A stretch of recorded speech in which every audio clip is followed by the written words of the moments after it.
This is Wickett on Wisconsin. My name's Mike Wickett. After 10 years in Milwaukee talking sports, I took a bit of a break, but now I'm back and here to talk about the Packers, the Bucks, the Brewers, and more with you. And now inside the Koss Headphone Studios, this is Wickett on Wisconsin with me, Mike Wickett. Time to have another episode of Wickett on Wisconsin. It has been a very busy week. I wanted to bring in a guest that he was very tough to track down. He didn't make me much of a priority. He made my old radio station in Milwaukee much more of a priority than his good buddy Mike Wickett. I do want to bring in my friend Tyler Dunne, who has covered the Green Bay Packers in the National Football League. You've read him in multiple places. Tyler, I appreciate you making time for me. I really do appreciate that. You know what? It's, one of us has 3 kids. One of us has 1 kid. I'm not going to say who has how many, we're all just busy. Right. We're all just. Right. Yeah. No, it's good to be here. It's good to always see your smiling face, Mike. Well, at this point in my day, a smile is rare. This is after taking care of the 3 kids for the first half of the day. But I'm glad to get you on because I want to talk about GoLongTDcom. It's a new publication you have started, and we'll get to the Packers. They play the Lions in a couple of hours, and it's like, whatever. I think it's closer than it's supposed to be, but we'll talk about Rodgers and company in a minute. But I do want to talk about your website because you're just starting this thing out, GoLongTD.com. Why? Why now? Why not now? I just feel like in sports media, as you know, Mike, nothing's guaranteed, right? Companies they're shifting their vision on a dime month to month. They're going under. You don't know what's going to happen wherever you are. Not just print, video, radio, everything. Nothing's guaranteed. So I just really felt, at this opportunity, and that's how I really looked at it, as an opportunity, even though Bleacher Report, basically eliminated the entire, print operation or close to. They just went in a different direction. That's their prerogative. It was an opportunity to kind of take a chance, bet on myself. And as you know, being a dad, being a husband, we have a daughter. Given how sports media is, I'll bet on myself. You know what I mean? Like, there's no guarantees wherever you are. I'd rather just dive head first into the newsletter economy, cover this league the way I believe it should be covered, give folks a story they can't read anywhere else, and a fresh perspective, and see if folks want to read it. And so far, the reception has been awesome. It really has. I feel like when I read your mission statement, long form football daily publication. It's like you're the Jerry Maguire of sports journalism. Remember when he wrote that manifesto in Jerry Maguire because he thought the industry was going in the wrong direction, and then he only got Cuba Gooding Jr. as his only client, and then at the end he got like some salary that we would laugh at right now for a top flight wide receiver. But did you do you feel like that is the way? Do you feel that journalism's going the wrong way right now because we're too consumed with tweets and headlines? 100%. That was a huge reason for this as well. I just felt that, we're both on Twitter. Maybe I'm really just not that funny too, I just don't want to sit there and try to be funny and, spit out GIFs and BS, but that's and don't get me wrong, Mike, there's a lot of like awesome beat reporters, national reporters.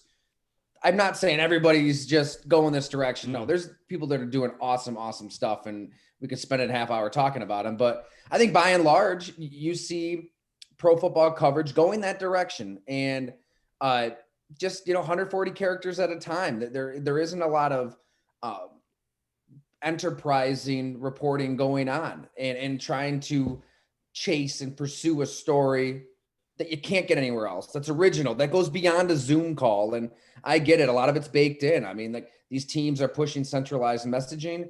Everything's press conferences on Zooms. It's kind of a production. Everybody's just kind of playing a role. And you can be really discouraged by that and say, access is getting worse and worse and worse, or try to go the other direction. I just felt, covering the league 10 years now, 11 years, we've got a lot of relationships, know a lot of players, a lot of scouts, a lot of coaches. I'm constantly having these conversations with players, and I just felt it was time to take advantage of that and dive into this way of covering the league. And I know you're right.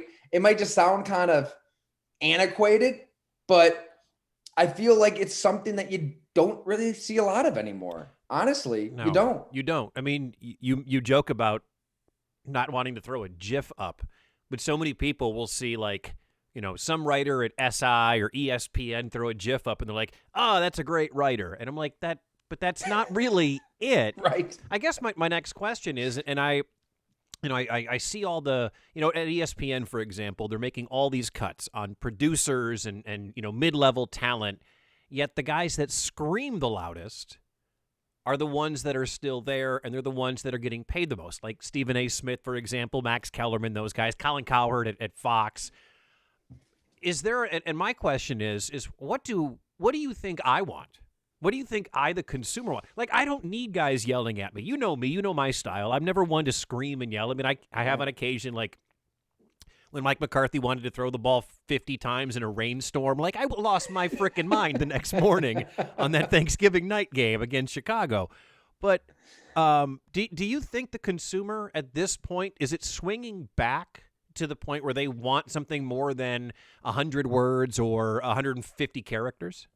I think so. And that's another reason I'm doing this. I mean, Substack, the platform that we're producing Go Long through, their big mantra is helping people take their brains back. I mean, they kind of saw this all, and a lot of it is by choice. You choose to go on Twitter and Instagram and Facebook and just mindlessly scroll away and call it a day. But a lot of it is manipulation too. I mean, we all saw that Netflix documentary, The Social Dilemma. If you didn't, you should. I mean, we're kind of being manipulated and you don't even know it. So this is an opportunity for you, the consumer, to purchase information, invest in information into somebody that you trust, that you want to read, that you believe is worth your valuable time. And Substack has had a lot of success with a lot of different people, a lot in politics, a lot in current events, just a lot of niche, different areas of outside of sports. And to me, living in sports, I thought this was a niche. There are a lot of people out there who want to read long form, who want to just read a humanizing profile about somebody. I just put up a story on Logan Ryan, who's just had an insane year, or the inner workings of a team. I'm sure we'll talk about the Packers or the Bills, how their owner loved Patrick Mahomes and wanted Patrick Mahomes, and they didn't take him. And that draft set the course for the modern NFL. There's just so many stories out there. And if I'm the fan, if I'm the consumer, I want to know this stuff. I want to know what is really going on in this game. I don't really care about a Zoom call. I don't really care if you're making fun of Taysom Hill. That was really fun Sunday. Hey, let's all make fun of this quarterback. And I guess that's the coverage some people want. I think that there's a lot more going on with this league. Yeah, I think, I obviously I followed your career since you were in Milwaukee, and I read some of your stuff at Bleacher Report, and it's definitely not the 2-paragraph stuff. Like, what is long form to you? What can people expect when they read your stuff at GoLongTD.com? The cadence that I'm keeping up, and I plan to keep this up through the season and modify it in the off season. I was going to say, what do you plan on doing in June, or what do you plan on doing in April? I mean, there's going to be draft stuff, I guess, in the spring. It never stops. I mean, you know that, yeah. Mike. I mean, yeah. The way the schedule's set up, it's Super Bowl, Senior Bowl, pre-combine, combine, free agency, pre-draft, draft, rookie, OTAs, mini camp. There's a couple weeks off, training camp. Right, so yeah. It never ends. But to answer your question, I think I know that this is what we're going to do. Monday morning, we're calling it the thread. It's just going to be a wrap up, but with a journalism-y, kind of twist to it out of what you saw on Sunday. I think it's important to react, even though it is a long form enterprising site, to what you saw on Sunday. Wednesday will be a player profile. It's going to be kind of a wild card day, but you'll see a profile on that day. Thursday will be a conversation, a Q&A with a former player. As you know, the former players, they got nothing to hide. They're going to shoot from the hip. They're going to say whatever the hell they want, and that's where you get the best stuff a lot. So I think it'd be great to kind of have a throwback Thursday then. Friday is going to be when we put out, our premier story for the week, whether it's something on a team, it could be a profile. it's going to be something that's deeply reported. You can expect that Friday morning. And then also we launched a podcast as well. You know, as I was doing that. Here we go. Now you're in my world, my friend. Yeah. All right, I'll be quick. Now you're entering my world. I can't wait for you to have me on. I'm sure you will, right? I'll be the first guest that you have. Yeah, right. I'll just say, when I was doing the reporting on that Bills Josh Allen There was far story, too long of a gap between you dismissing me as a guest on your podcast. Well, you're in the feeling out period right now, Mike. I'm trying to see if you're worthy. You know, that's fine. That's fine. I'm more of a reactionary fan. I've never claimed to be a journalist nor the smartest guy in the room. I just look and see and react. That's my whole game. All seriousness, man, I looked forward to those calls. We did 3 days a week at WSSP in Milwaukee. Yeah, that was a riot. I loved it. Even when we would wake you up early after a night game or after a Monday night game, and you would just be getting home at like 5 a.m. and we'd still usually though you told us, hey, we'll instead of doing on a Tuesday, let's do like Wednesday, Thursday, Friday. But there were times, man, you woke up after like 2 hours of sleep and you hit it. Nobody knew. It was West Coast. You know, I think there was a couple airport calls in there too. Yeah. I can remember being in line at security and we're banging out, some Packers talk. But yes, there will be a podcast. Former Bills assistant GM Jim Modis. We just kind of hit it off when I was working on that story. We're like, this should be a podcast. He's got stories for days. Oh, I bet. That's awesome. Yeah. Is that going to be at GoLongTD.com? Yes, you can get it there. Apple, Spotify, all that. Is it just first episode is all the Mahomes stuff too. Is it just you right now? Are you a solo act or do you have a staff? I mean, you have your co-host on the podcast. It's just myself at the website. So I do have an illustrator. He's actually a good buddy of mine. John Daly, Brave Buffalo here in Western New York is his company.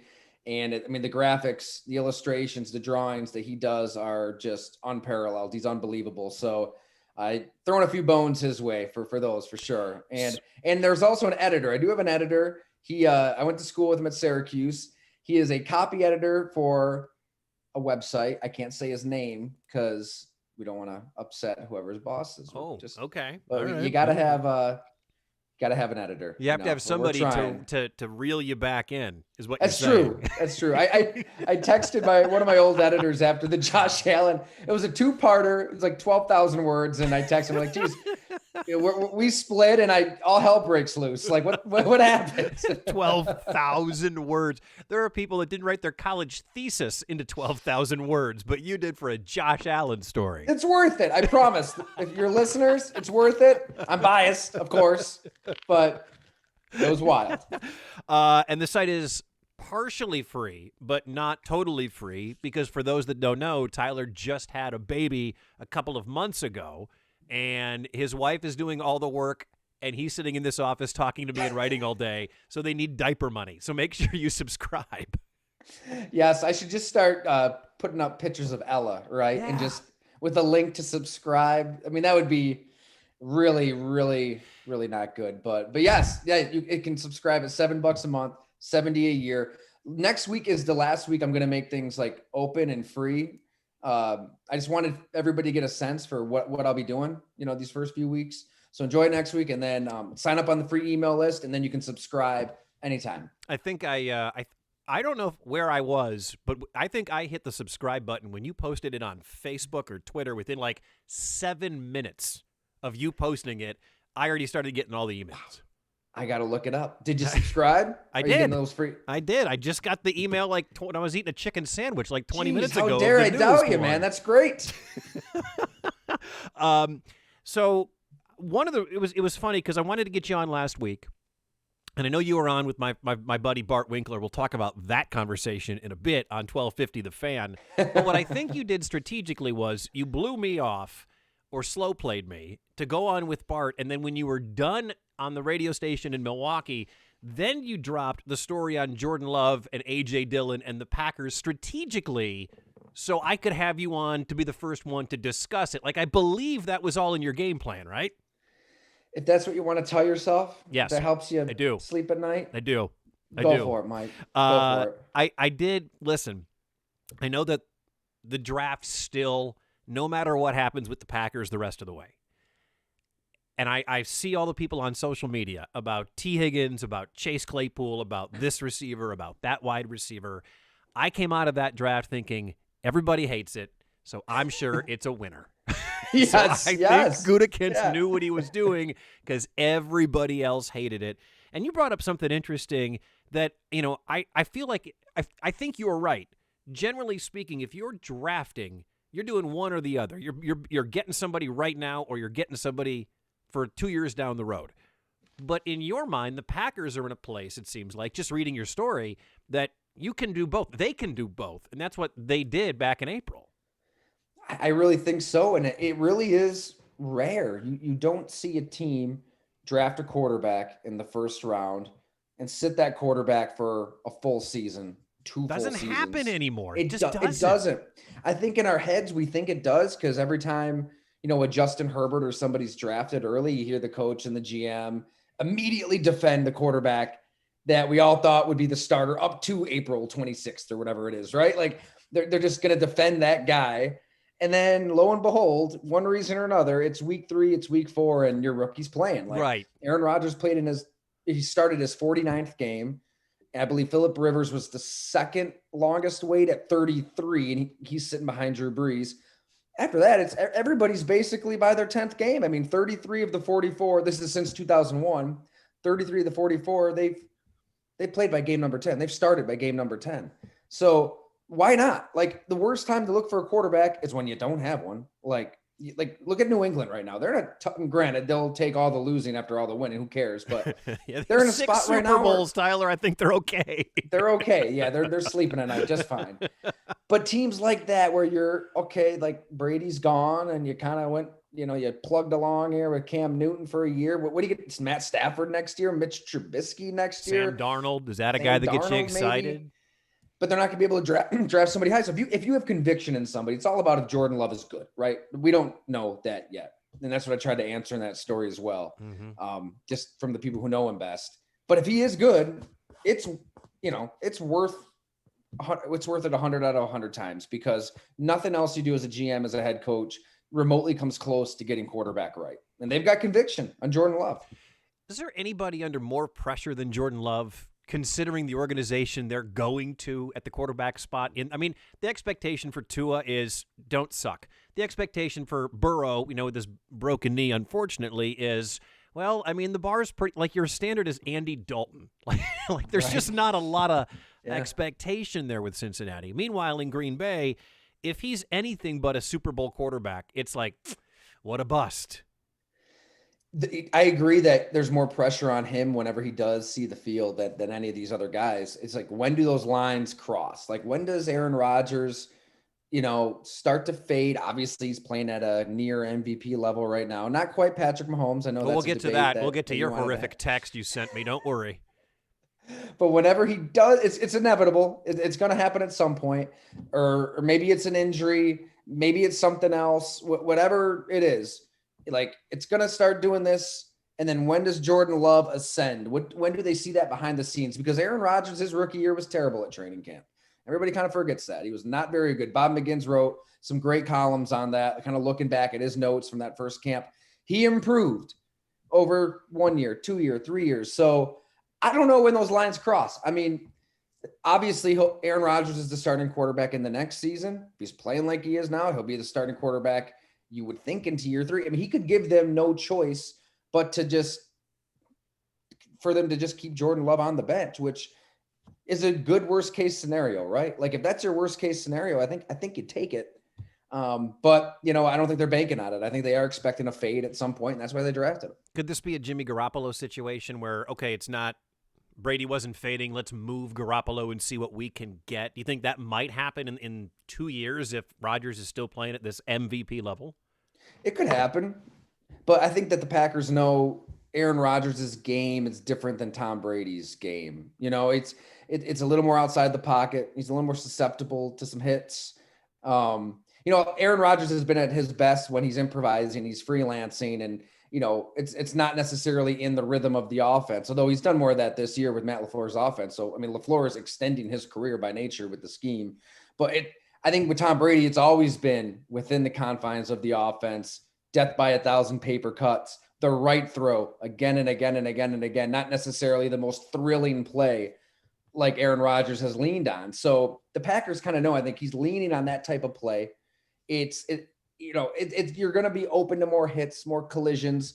I'm not saying that they're just shoving them out the door right this second, but I don't think you can look at Tom Brady and Drew Brees and say, oh, they're playing until they're 42, 43. Of course, Aaron Rodgers. I think they're totally different games at the position. You mentioned lean on. The Packers have had to lean on Aaron Jones the last couple of years, and he's been very good this year, albeit that seems like it got a little banged up, and they've been kind of holding him back for maybe this final stretch. But they grab A.J. Dillon. Does that give you a signal that they may or may not pay Aaron Jones? They love A.J. Dillon. I know that. And I think that Matt LaFleur sees a touch of Derrick Henry in him.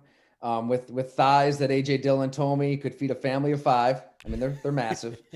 But it's not just the size. I mean, his 40 time, his broad jump, his vertical. You put up all of his just physical attributes next to Derrick Henry, and Dillon is better than Derrick Henry. And he was productive. He's not just this workout warrior. I mean, he put up numbers as well. They just haven't needed him. Like, we haven't seen him. They've got Aaron Jones. They've got Jamal Williams. Like, he's just this beast that's on ice right now. He doesn't have to play. So I think it gives him a little leverage. Sure. I think that they believe he's going to be a really good player.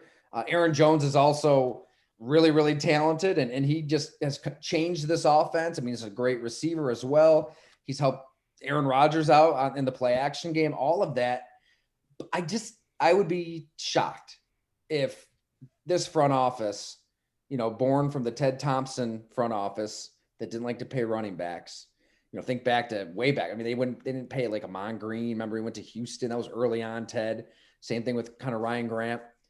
I'd be shocked if they do what like the Saints did with Kamara or the Vikings did with Dalvin Cook. I can't just see them handing Aaron Jones that kind of money. I mean, I could be dead wrong, but philosophically, the Packers are going to do their own thing. They're not just going to kind of be the next domino that falls at that running back position, I don't think. Paying running backs is a bad idea. I don't think Dalvin Cook ever, Zeke ever, Kamara ever lives up to the dollars that the Saints or the Cowboys or the Vikings are paying them. I don't want to see Aaron Jones go, but I don't want to see a 4-year, $65 million contract gobble up a lot of that salary cap. There's ways around it too, I would think. 3-4 year deal. I mean, I don't know if they think they can still get him 3 in at his 30, prime. I'm cool with. All right, 3 at 30 front loaded. I'm fine with that.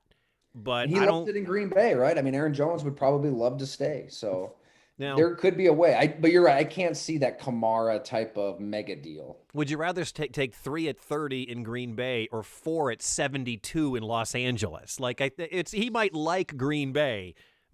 But you can get some good beers at Fox Harbor. There's Hagenmeister Park.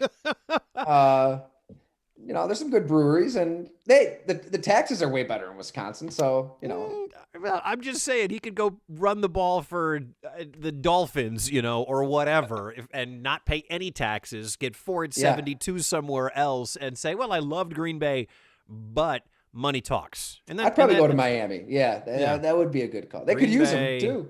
Green Bay looks cold. Even in my background here, Green Bay looks cold, and that might be in August. I don't even know where the photo is that I stole. Oh my God! Remember those winters? Oh, it's just like there was the you day live in after Buffalo. What are you talking about?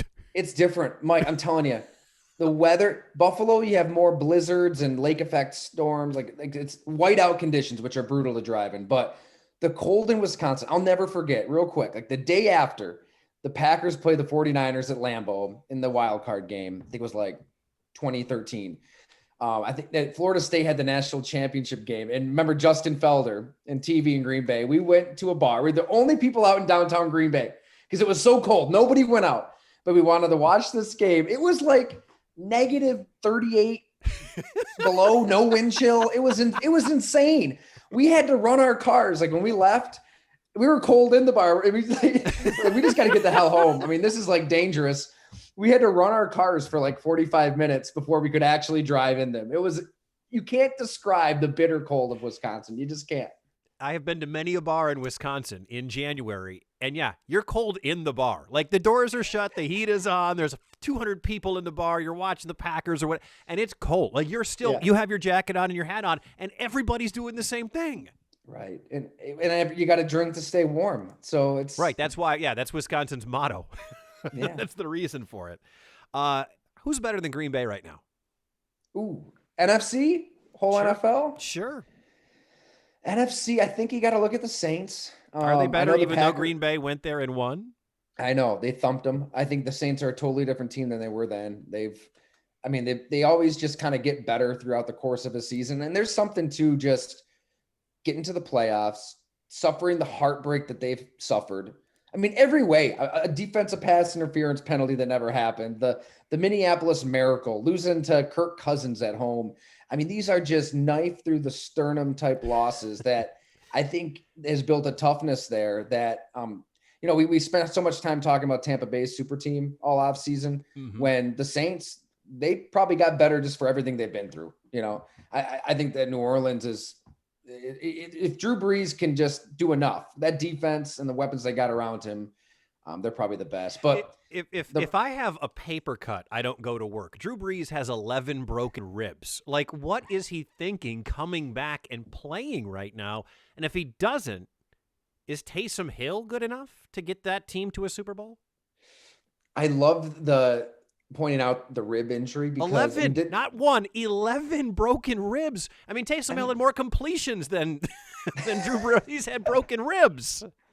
Let's not forget what the ribs do too. They kind of protect some important stuff in there.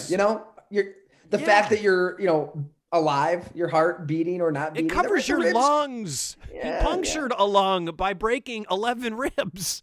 I didn't know why Jordy Nelson played in that NFC Championship game against Atlanta, right? Didn't he have some rib issue then? Yeah. Like, oh my God. You're taking shots as a receiver. Just, that's one injury. I hear you. Like, no thanks. No. No. Yeah, if Taysom Hill's the starting quarterback in the playoffs, they're probably not going to go the distance. I can feel pretty safe saying that, even though, Taysom catches a lot of heat that he shouldn't catch. I don't know why Brees would want to keep going, but there's something driving him. I think I don't know if, all of these losses got a sting for him too. He's as competitive as they come. If he's out there though, they'll find a way to protect him. They'll run the ball. They'll get Kamara going. Mike Thomas has kind of been dinged up all year, but he seems to be good now too. Is it just the Chiefs then in your mind in the NFL, the Chiefs and maybe the Saints? Chiefs, Saints. The AFC. Pittsburgh is in a rough spot right now, but I still love their defense. They've got time to figure it out. I'd go Pittsburgh over Green Bay. Why doesn't Pittsburgh run the football at all? Why don't they run the ball? Maybe they can't, not like they used to anyways. Yeah. And you got all those receivers they drafted so well at that position. It works. The way they spread you out with 4 or 5 receivers and just dink you and dunk you and go deep. I don't even know if Roethlisberger has been like incredible this year, but his receivers are incredible. It seems like they're really helping him extend, his excellence. I don't know. I hear you there. I know that's like the criticism of them right now, but I feel like all their talents at receiver and if that's your best shot at winning. Don't forget about the Rams too. I know it was kind of ugly last night, but man, that defense is good. I still love Jared Goff. I think I'd put this out on Twitter. The Rams, let's say the Rams played 10 games. 3 of them, they can look like absolute crap. Where Goff is off and the defense just isn't very good or whatever, and nobody can catch the football. But those 7 games, when they're on, they're as good as anybody in the NFL. And now with Cam Akers running the ball, that's an element, a consistent element, hopefully for their sake, that they didn't have before. But I totally agree about the Rams. Sean McVay, he was completely outcoached in that Super Bowl, and he had no answer. 4 quarters. I was just talking to a scout about this, and he goes, I could never look at Sean McVay as a genius ever again. When Bill Belichick just completely takes away that wide zone scheme, they leave the center uncovered, so they just bull rush him every time it's a pass, go man-to-man on the back, so you're not worried about play action. And they had no answer. It was just all cloudy up front. They would get to the edge, and Gurley and the linemen, they didn't really know what to do. You're seeing a completely different offense as far as that goes, I think, with Cam Akers and the other backs, Malcolm Brown, Darrell Henderson, different shapes, different sizes. They hit you in different ways. They can get north and south, different blocking schemes, just different plays in general. And Jared Goff has been more accurate. I think his accuracy, his completion percentage jumped like 5 points.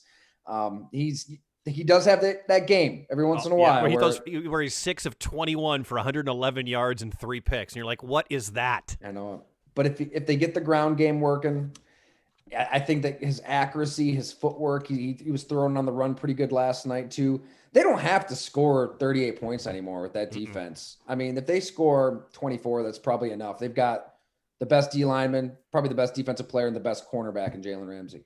I sent you a text about 2 weeks ago or so. I was having a massive Twitter debate, mostly with Chiefs fan, about who the MVP was of the National Football League. Now, you do not get an MVP vote, right? I do not. Got to work on that, Tyler.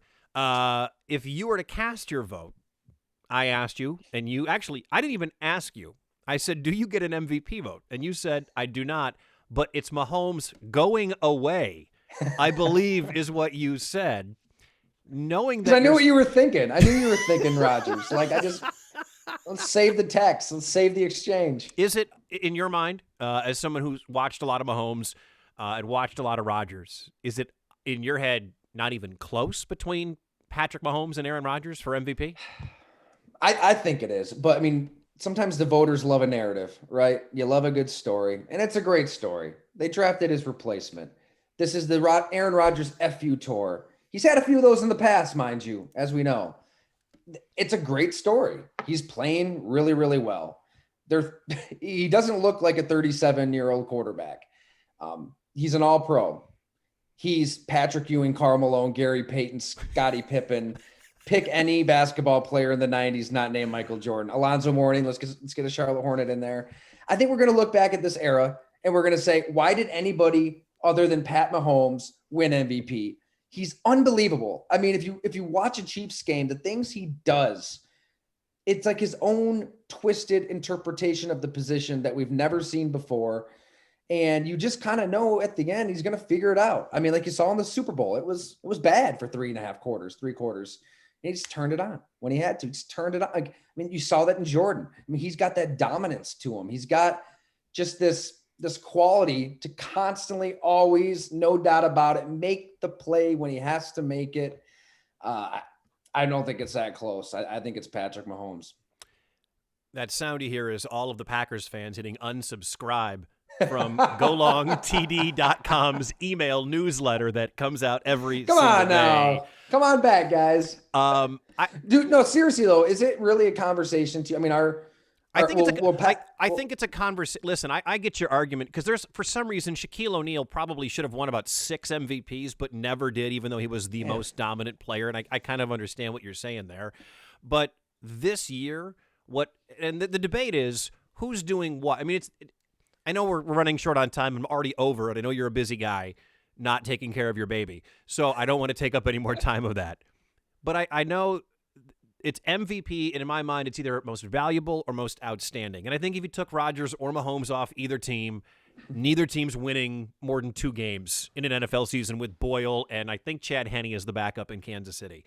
The debate that I've been having with people, Chiefs fans say, yeah, Patrick has more weapons, especially the difference maker in my mind is Kelsey, but the offensive line for Green Bay gives Aaron the advantage, whereas Packers fans will say, yeah, the offensive line is an advantage, but he's throwing to, Devontae and no one. When you match up weapons, it skews towards Rodgers. When you bring in the offensive line, the Packers are far and away, I can't believe we're saying this, they have the best offensive line in football. So does that even it out? Does that bring the debate, do you think, more into question?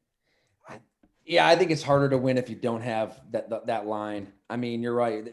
Those Raider games too, that just kind of adds to the entertainment experience. That, like, visually, you see Patrick Mahomes just escaping free runners and running around and throwing it behind his back and doing no lookers and doing all this crazy stuff. Did you hear Rodgers take a shot at him about the no look passes when he was on McAfee's podcast? He said, I'm real great that Patrick Mahomes invented the no look pass. Some of us have been doing that for years. And he said he learned it from Favre. Really? Yeah. He hasn't been holding back on that show. No. Getting a few shots in here and there. Well, yeah, I mean, who knows? We haven't caught it. The cameras haven't caught it over the years, but maybe he's been doing it. I just think, like when you have a great offensive line and you can run the ball, you can work. But it's not like action. The Chiefs' offensive line sucks. It's, according to the nerds at Pro Football Focus or whatever, it's top 10. It's not number 1 by a long shot, but it's top 10. You watch Chief games, so doesn't it just seem like Mahomes is just under duress a hell of a lot more than Aaron Rodgers? I mean, yeah, probably. I would say so. I mean, when I was in Kansas City, it was Mahomes mania, when I was still living down there. And I think if I were to buy a jersey of any player that didn't don the Packers green and gold, it would be a Mahomes jersey because he's just that special. Like he's Aaron Rodgers 2.0. Like everything that makes Aaron special, Patrick Mahomes probably, when all is said and done, will have done it and then added to it. I will say Jim Monas on our podcast, we talked a lot about the Packers and Favre and Mahomes and all this. And he said, look, yeah, I think Mahomes is the best, but it's Aaron Rodgers. And he didn't think Rodgers was that far beneath him this season. So you should have that guy on more often. That guy should be writing for you full time. Final question for you. You were on 1250 The Fan in Milwaukee last week when you blew me off. Why was Bart Winkler your priority over me? Got to think about that one, Mike. I'd have to say, have never met him in person. I've met you in person. I have no idea. So my in-person meeting of you is a downgrade. We had some good times. His story was crap, by the way. All right. I invited him to play in my Squares contest. And he was ripping you. I know. I listen.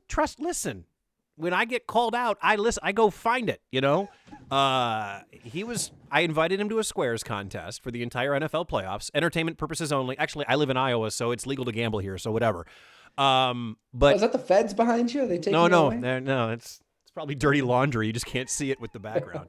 And I sent out one email to 25 guys.